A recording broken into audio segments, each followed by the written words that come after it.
Muy buenas tardes, Iluminada Muñoz. Buenas tardes, compañeros acá en la mesa. Buenas tardes al país que nos escucha a través de esta potente emisora Z101, haciendo comunicación con responsabilidad social. La posible nominación de Marco Rubio para ser lo que llamaríamos aquí el canciller o el secretario de Estado de Estados Unidos ha generado muchas expectativas alrededor de los gobiernos de izquierdas en América Latina. Queremos remontarnos a la llegada de Juan Bosch al poder y recordar aquel debate que se dio con Láutico García, el sacerdote Láutico García, para demostrar que Juan Bosch era comunista. Luego del debate se demostró que Juan Bosch no era comunista y Juan Bosch terminó ganando el debate. Como está demostrado, la política norteamericana no la dirigen hombres. Da lo mismo que sea Marco Rubio como Juancito Trucupey. La política norteamericana y más con un presidente como Donald Trump la va a orientar lo que ellos denominan el realismo político o la real política. ¿En qué está basada la real política? La real política está basada en los intereses estratégicos de Estados Unidos.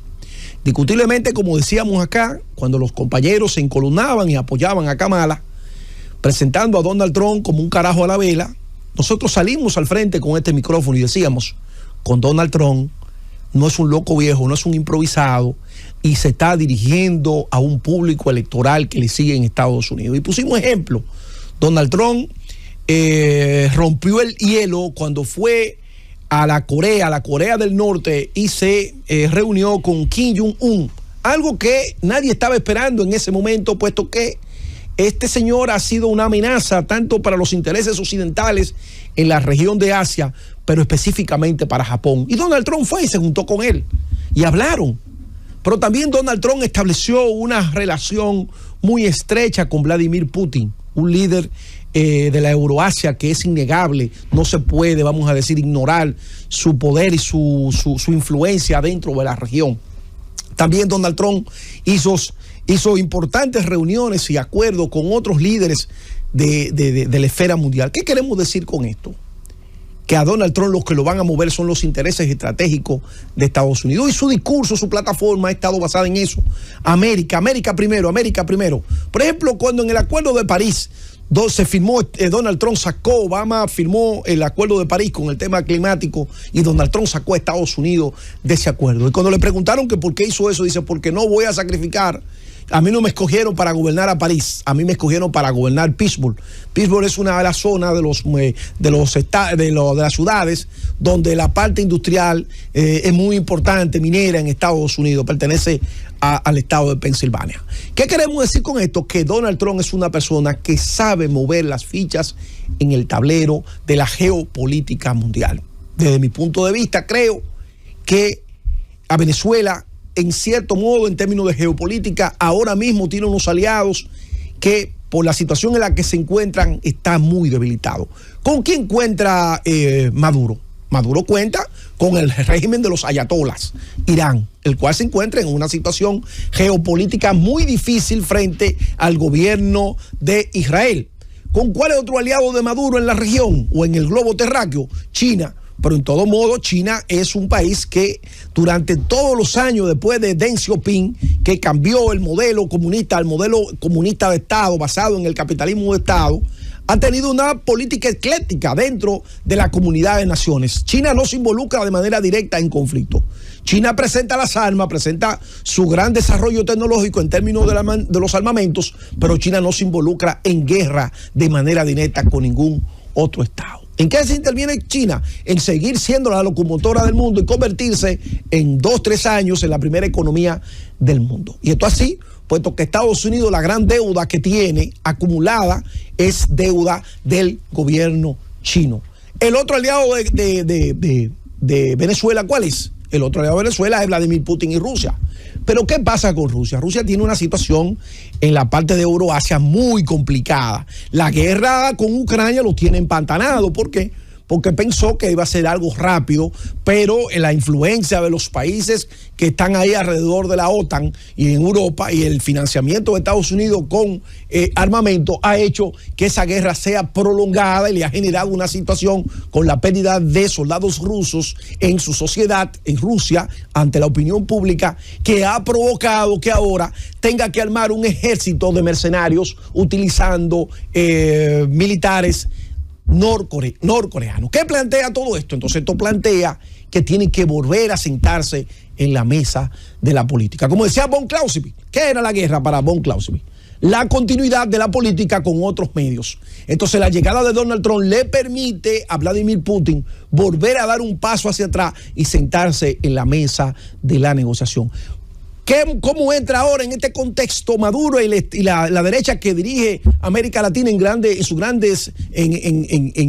varios países de la región? Eso plantea entonces un reacomodo de los intereses políticos de Estados Unidos en la región.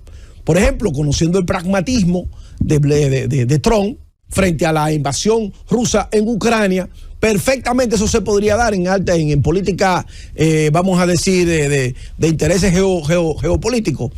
La salida de Trump de Ucrania con la garantía de que Ucrania no pase a ser parte de la OTAN, que es lo que ha manifestado Vladimir Putin. No puedo tener a una distancia tan corta de Moscú ojivas nucleares apuntándome dentro de un estado tapón que fue creado por Stalin, lo dice Vladimir Putin, y cuyo primer ministro de la Unión Soviética era de ahí, Nikita Khrushchev.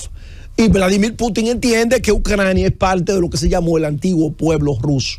Como se ve, Occidente no ha valorado los intereses que tiene Rusia en Ucrania y por eso ha observado eso y para Vladimir Putin, como lo dijo en un momento, la caída de la Unión Soviética fue una gran tragedia para Rusia, porque Ucrania fue hecho por la Unión Soviética, por Rusia, y por eso desarrolló la industria pesada, la desarrolló en Ucrania, y por eso hoy Ucrania es un país con algún nivel de desarrollo. ¿Qué hará Donald Trump? Desde mi perspectiva, Donald Trump va a reconocer los intereses geopolíticos. Por eso ha dicho, yo no tengo por qué, el dinero del contribuyente norteamericano no tiene por qué financiar la seguridad de Europa.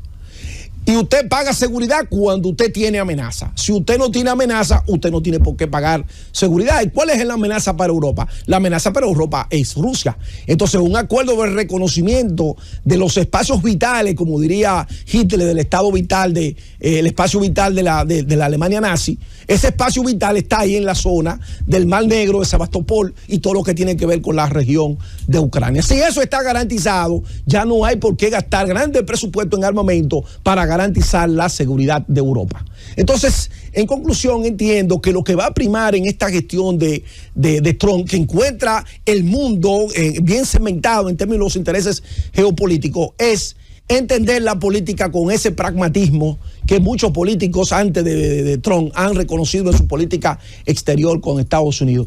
Cuando tumbaron a Juan Bosch, el presidente de ese momento se vino a dar cuenta ya cuando estaba el derrocamiento. ¿Por qué? Porque lo que estaba operando alrededor del Caribe era la Guerra Fría. Y nadie entendía que un presidente liberal con idea progresista como Juan Bosch no fuera comunista. ¿Qué pasó? Lo que pasó con Bosch fue lo que pasó con otros presidentes democráticos en América Latina, que al confundirse con comunista, todo lo que podía ser visto como progresista, entonces se catalogaba como comunista y encajaba dentro de los intereses contrarios a los intereses de Estados Unidos, porque ya recordemos que en el 55-59 llegan los barbuces a Cuba a tomar el control de La Habana a través de la Revolución Cubana con Fidel Castro y Camilo a la cabeza. Entonces ya eso marcaba en América Latina la toma del poder o el derrocamiento de gobiernos que tuvieran lejos de la filosofía norteamericana y los intereses norteamericanos. Entonces, ¿qué nosotros vemos ahora?